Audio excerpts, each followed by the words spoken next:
ఒకటి చాలా సాహసంతో దుస్సాహసం అనుకోండి అడుగుతున్నాను. మనం మామూలుగా మనకు తెలిసిన పరిధిలో మీరు మహర్షి అన్నారు. జ్ఞానులు ఎన్లైటెండ్ బీయింగ్స్ అంటారు. గురువుగారి సాహిత్యం మీరు ఇన్ని కోణాలు గుర్తు చేస్తూ ఉంటే అలా అనిపిస్తోంది. ఆయనకి తెలియని విషయం లేదేమో. ఆయన నథింగ్నెస్ అంటే పూర్తిగా ఆయనలో ఏమీ లేదు, ఆయనలో అన్నీ ఉన్నాయనే తాత్విక విషయం మనం ఏదైతే మాట్లాడుకుంటామో వాటికి ఒక నిదర్శనంగా కనిపిస్తున్నారు గురువుగారు ఈరోజు మా అందరికీ.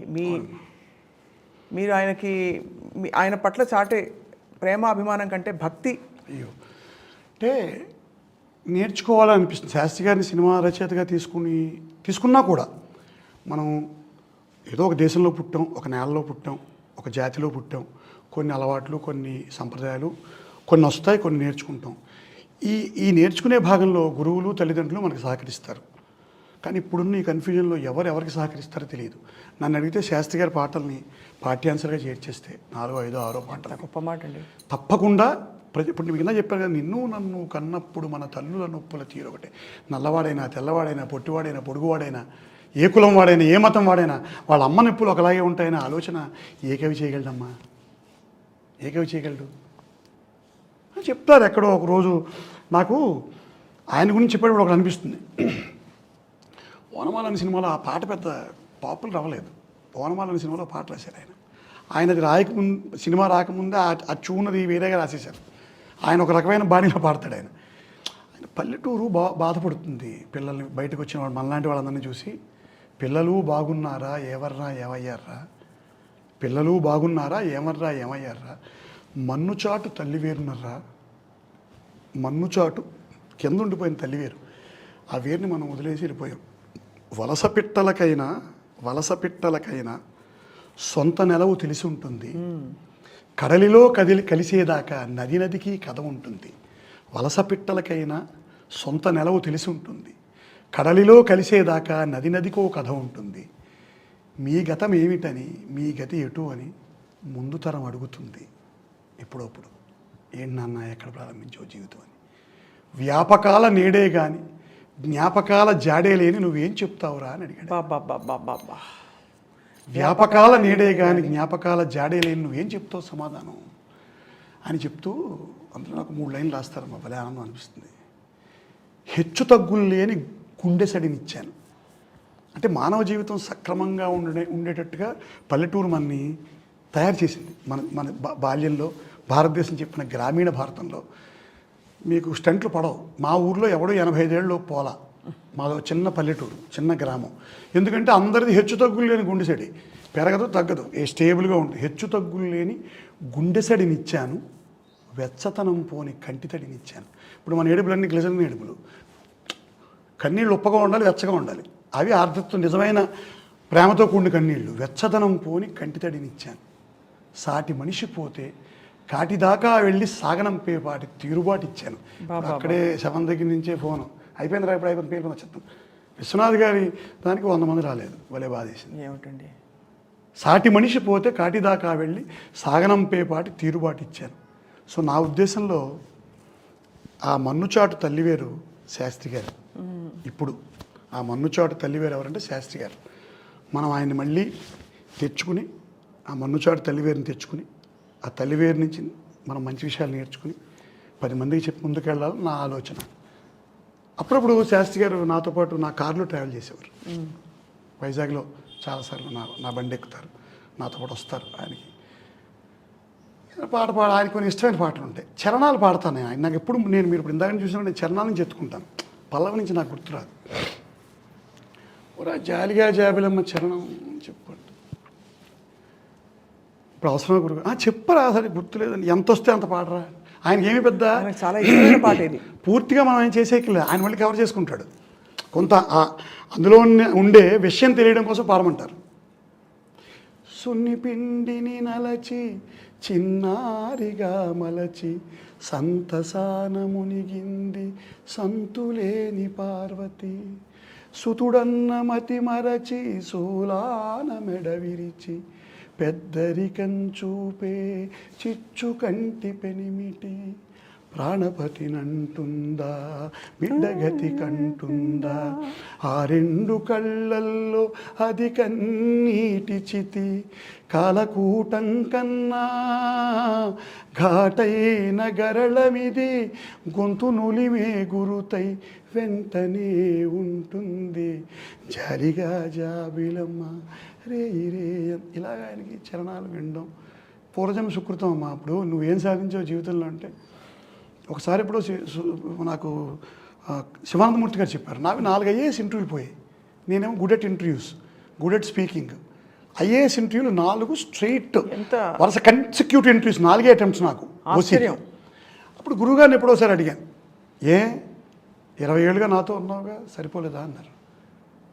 అంటే IAS ఇంటర్వ్యూలు వచ్చేసి ఉంటే ఏ త్రిపురలోనో ఏ సబ్ కలెక్టర్ అయిపోయి గురుగారితో నాకు అనుబంధం మిస్ అయిపోయాడు అనమాట. నాతో ఉన్నావుగా 20 ఏళ్ళు అన్నారు. సో ఇది అనుబంధం. అలాగా శాస్త్రి గారి సాన్నిధ్యం మన పూర్వజన్మ, మీరైనా నేనైనా వారితో కొన్ని వేల మంది అయినా అందరికీ ఇది ఒక అదృష్టం, పూర్వజన్మ సుకృతం. పైగా నాకు ఆయన పెద్ద అడ్వకేట్. సినిమా నా ప్రతి సినిమా నన్ను సినిమాల్లోకి రావడానికి ఆయన ప్రధాన కారణం. One of the important reasons. ఎప్పుడో 2002లోనే విఎన్ ఆదిత్య అని ఆయన శ్రీరామ్ అనే ఒక సినిమా తీస్తున్నప్పుడు నన్ను ఆ సినిమాలో వేషం వేద్దామని నేను ట్రై చేశారు. అప్పుడు మా మామగారు, అత్తగారు, మా నాన్నగారు, అమ్మగారు, మా ఆవిడ, నువ్వు గ్రూప్ నావేశాన్ని పిల్లనిచ్చావు, నువ్వు ఇలా చేస్తే అలాగని తిట్టి తలంటేసి నన్ను వెనక్కి కూర్చోబెట్టేశారు. తర్వాత 2017లో మళ్ళీ అది సాధ్యమైంది. ఆయన ప్రతిరోజు పండుగ అనే సినిమాలో చిన్న వేషం వేశాను నేను, తండ్రి పాత్ర. ఆ సక్సెస్ మీట్కి వచ్చారు ఈయన శాస్త్రి గారు, అరవింద్ గారు, అందరూ పెద్దలంతా ఉన్నారు. ఆ స్పీచ్లో మా సీను తండ్రి పాత్ర వేసి చిన్నదైనా కూడా అద్భుతంగా నటించాడని నాకు ఒక ఆయన మార్కెటింగు ఎవరైనా అడిగారు అనుకోండి, అప్పుడే 100 సినిమాలు అయిపోయాయి, రోజుకి 50,000 లక్ష తీసేసుకుంటున్నాడు, తమిళం 3, కన్నడం 2 ఇలా చెప్పేస్తారు, అబద్ధాలు చెప్పేస్తారు నా కోసం దర్శకులకి వాళ్ళకి. అలా చెప్పేసేవారు ఆయన. అంత ప్రేమ చూపించేవారు మనిషి. ఒక రకంగా ఏమనేవారంటే, ఎప్పుడు మా ఊరు వచ్చినప్పుడల్లా ఆయనకి మనం ఏదో సృష్టి చేసి ఇంటికి తీసుకెళ్ళి కాస్త బట్టలు పెట్టి, కాళ్ళదన్నం పెట్టి, కాళ్ళు పట్టి, చాలా అంటే ఎక్కువ అనుబంధానికి అవకాశం ఆయన ఇచ్చారు. మనం దాన్ని జాగ్రత్తగా పూర్వజన్మ సుకృతంగా భావించి. ఇప్పుడు మీరు ఆయన పాటలు ఎలాగో మీ వెంట మీలోనే ఉన్నాయి, పూర్తిగా ఉన్నాయి. కానీ ఆ లోటుని మనిషి అంతే కదా, మనిషితో మాట్లాడే ఆ లోటుని మాట్లాడలేని ఇక్కడ నాకు ఒక చిన్న గుర్తొచ్చింది. ఒక 2 నెలలు ఆయన పిలిచిన ఎందుకు నేను షూటింగ్లో రావడంలో వెళ్ళలేకపోయాను. ఆయన చనిపోయే ముందు, ఇంకా చనిపోతారనగా ఆయన 2 నెలల ముందు సీన్ ఒకసారి రారా అంటున్నారు. నాకేమో షూటింగ్లు పడిపోయి వెళ్ళలేకపోయాను. అప్పుడు ఏదో మాటల సందర్భంలో మారుతి గారితో అన్నట్టు ఆయన, దర్శకుడు మారుతి గారితో, మా సీనుగాడు నా దగ్గర కూడా రావట్లేదు అని పరిగెత్తుకెళ్ళి కాలం పడిపోయాను. వెళ్ళి ఆ రోజు 2 గంటలు కూర్చున్నాను. అదే ఆఖరి 2 గంటలు. ఆ రోజు వెళ్ళకపోయింటే నేను జీవితాంతం బాధపడేవాడిని. 2 గంటలు కూర్చుని అన్ని విషయాలు మళ్ళీ మాట్లాడుకుని, ఆయన ఆర్థికపరమైన అంశాలు కూడా నాతో డిస్కస్ చేస్తారు, పర్సనల్ మ్యాటర్స్ మాట్లాడతారు. సో అలాగా కేవలం సాహిత్య చర్చ కాకుండా మిగతా అన్ని విషయాలు కూడా మాట్లాడతారు. అందుకు చాలా ఆనందంగా ఉంటుంది ఆయనతో మాట్లాడినప్పుడు. చాలా ఇది తీరని లోటు అండి నిజంగా ఎక్కడో ఆయన. ఎందుకంటే ఆయన పాటలు ఉన్నాయి, స్ఫూర్తి ఉంది, ఇవన్నీ మనం చెప్పుకుంటాం, అది వాస్తవం. కానీ ఆ మనిషి ఉన్నప్పుడు ఒక విధమైన ప్రేమ, ఒక పొర చుట్టూ అంతా కూడా మన ప్రేమ కమ్ముకుని ఉండేది మన చుట్టూ. ఒక ఆత్మీయత, ఒక పెద్ద దిక్కు, అన్ని విధాల. మీకు ఎప్పుడు చిరంజీవి గారు పాట రాశారు ఆయన, ఎవరైనా చూసుంటారా నడిచే నక్షత్రాన్ని ఎదురొస్తే ఎగబడిపోరా నేనే ఆ చిత్రాన్ని. నా దృష్టిలో ఆ చిత్రం శాస్త్రి గారు అనుకుంటాను నేను. ఈయనే నడిచే నక్షత్రం చిరంజీవి గారితో పాటుగా. అందులో ఇంకో 2 లైన్లు ఈయనకి అన్వయిస్తాయి అనుకుంటాను నేను. ఒక రైతునయ్యి కవిత, ఆయన ఒక రైతులా వ్యవసాయం చేసి మీ పెదవుల మీద చిరునవ్వులు పండిస్తున్నానని రాశారు. అలాగే శాస్త్రి గారు సాహితీ వ్యవసాయం చేసి కోట్లాది మంది పెదవుల మీద చిరునవ్వులు పండింపజేశారు. ఇది మీరు ఒప్పుకోవాలి. రెండవది,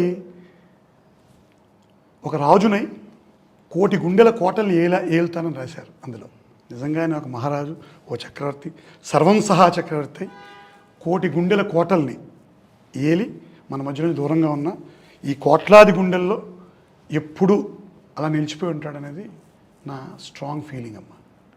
నిజంగా అందరిలో ఇవాళ శాస్త్రి గారి పట్ల ఉండే ప్రేమని, అభిమానాన్ని, ఆత్మీయతని అన్నీ కూడా ఇవాళ మరోసారి జాగృతం చేశారు వడ్లమాని శ్రీనివాస్ గారు.